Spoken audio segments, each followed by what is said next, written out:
Our occasional speaker today is Dani Matthews.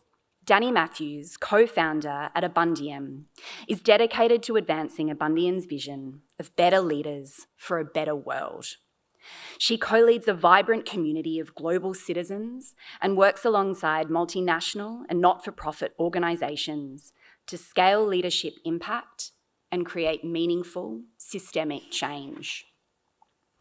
Dani brings a corporate athlete mindset to her work, blending performance, recovery and purpose to sustain long-term impact.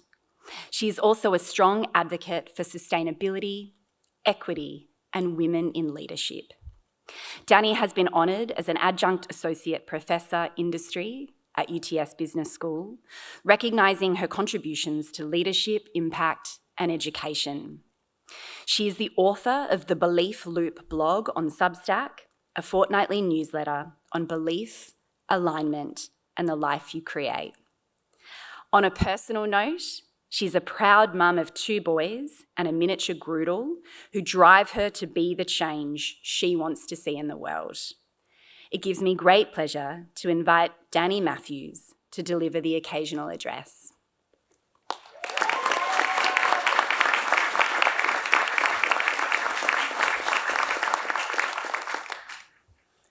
Pro-Chancellor, Pro-Vice-Chancellor, Presiding Dean, distinguished guests, proud family and friends, and most importantly, the graduating class of 2026. Don't they all look fabulous? Let's give them another round of applause. When I first received this prestigious speaking invitation, I did what any serious speaker would do. First, I panicked, and then I asked my 11-year-old son for advice.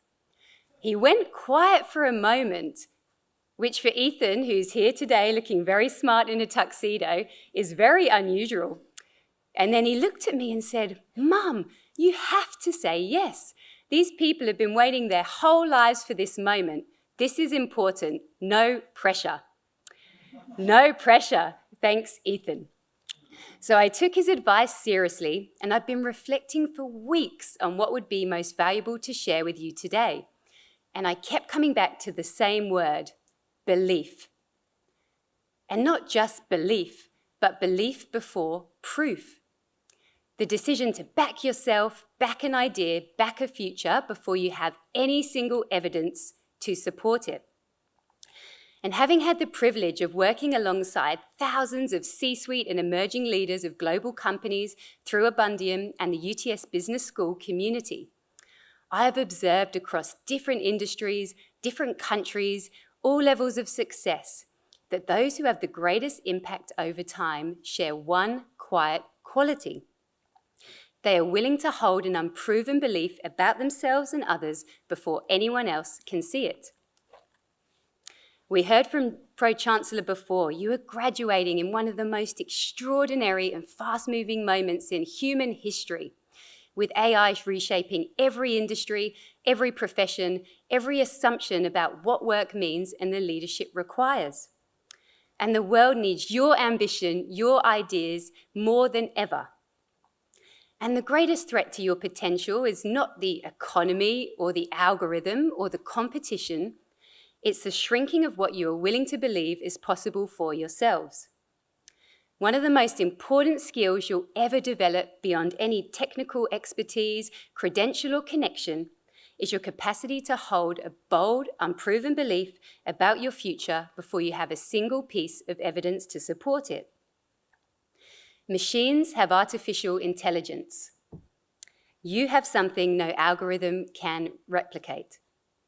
Heart intelligence.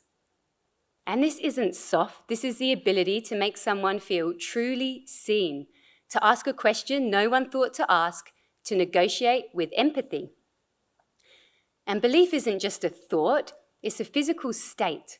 When we truly believe something, it moves from our mind into our body, into our nervous system. It affects the way we breathe, it changes everything.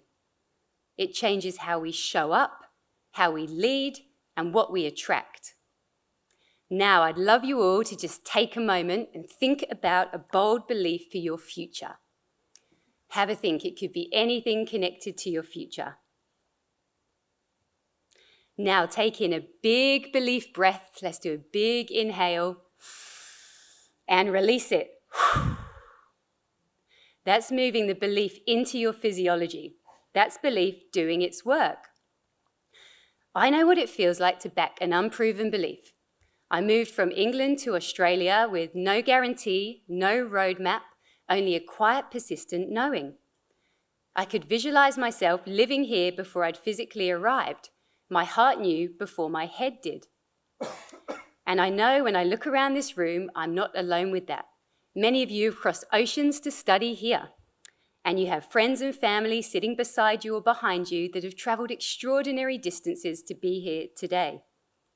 You already know what it means to back a belief before the outcome is certain. That courage didn't begin today, it brought you here. And sitting in this room today is also my Auntie Julie, who believed in me in making this journey before I believed in myself. She always taught me to enjoy the journey as well as the destination, so it's a full circle to Auntie Julie. That is what bold faith feels like, and it's available to every single one of you in this room. Now, some of you already believe deeply in what's possible for you and your futures. Hold on to it and protect it, because the world will test it. For those of you who are still finding that belief, you're wondering whether you're truly good enough to be here, you truly belong, does everyone else have it figured out and you're the only one who doesn't? Here is what I want you to know. That feeling of self-doubt is remarkably common amongst the highest achievers, those that have worked the hardest to get where they are. Sometimes doubt means you care. It's not a weakness, it's proof it matters to you. Confidence grows from action, not before it. Be brave first, confidence follows. So believe before you have proof, be brave before you feel confident. And there's an African proverb I come back to often. You can't choose the timing chooses you, and if something is for you, it won't pass you. Trust that. Let's flash back. When COVID hit in 2020, I was working as a principal in an executive search firm. One morning in lockdown, the managing partner called an urgent call with the whole of the company. We didn't know what was coming. After that call, we received a follow-up call and learned that a third of the firm had been made redundant, including me. I was a primary breadwinner, and I felt the pressure on my shoulders. What does that mean for me and my family? I walked off that call into my husband's arms in tears. He held me and said, "It's going to be okay." And he was right, because you can't choose the timing chooses you. Belief doesn't get tested on the good days. It gets tested in the weeks afterwards, when the phone's not ringing, the market's flooded, you're applying for roles that feel wrong, processes seem slow, and you think, am I ever going to land the right job again? It's like hitting a wall in a marathon. Your legs are cramping. Every reasonable instinct says stop.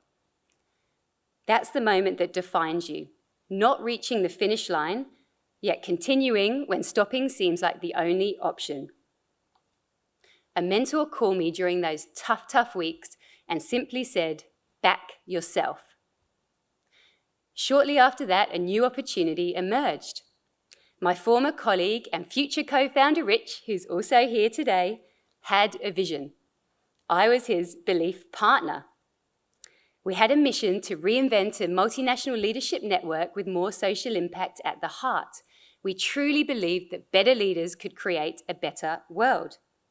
Almost 6 years ago to this day, we sat in my courtyard, had a ginger shot, and said, "Let's go large or go home."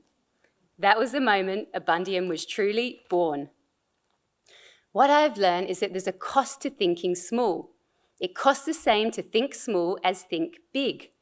Both require your time, your energy, your years.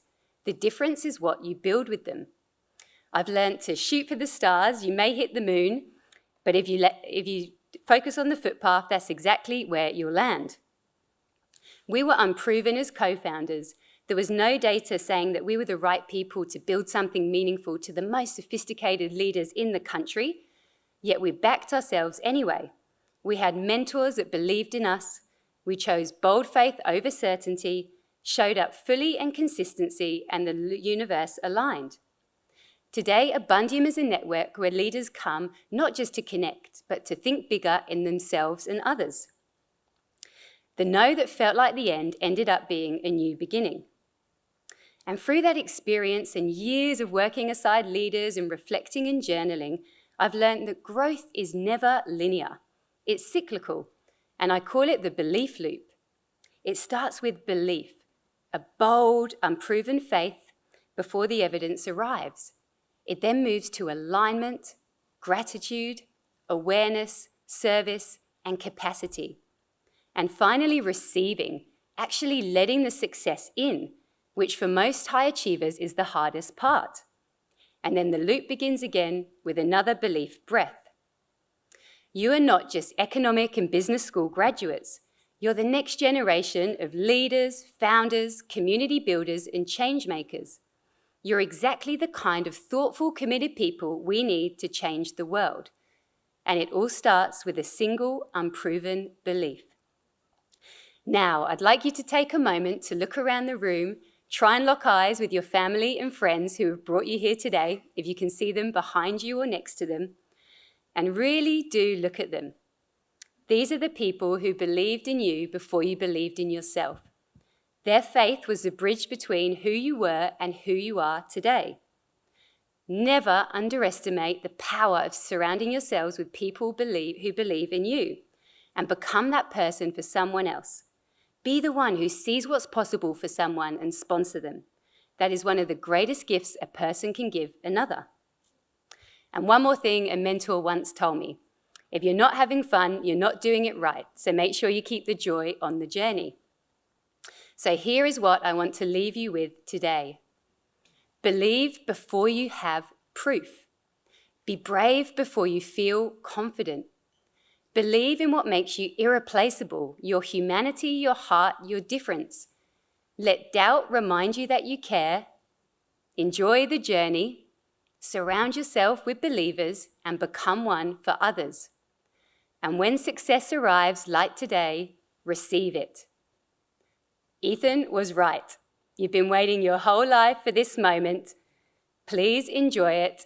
Congratulations, graduating class of 2026.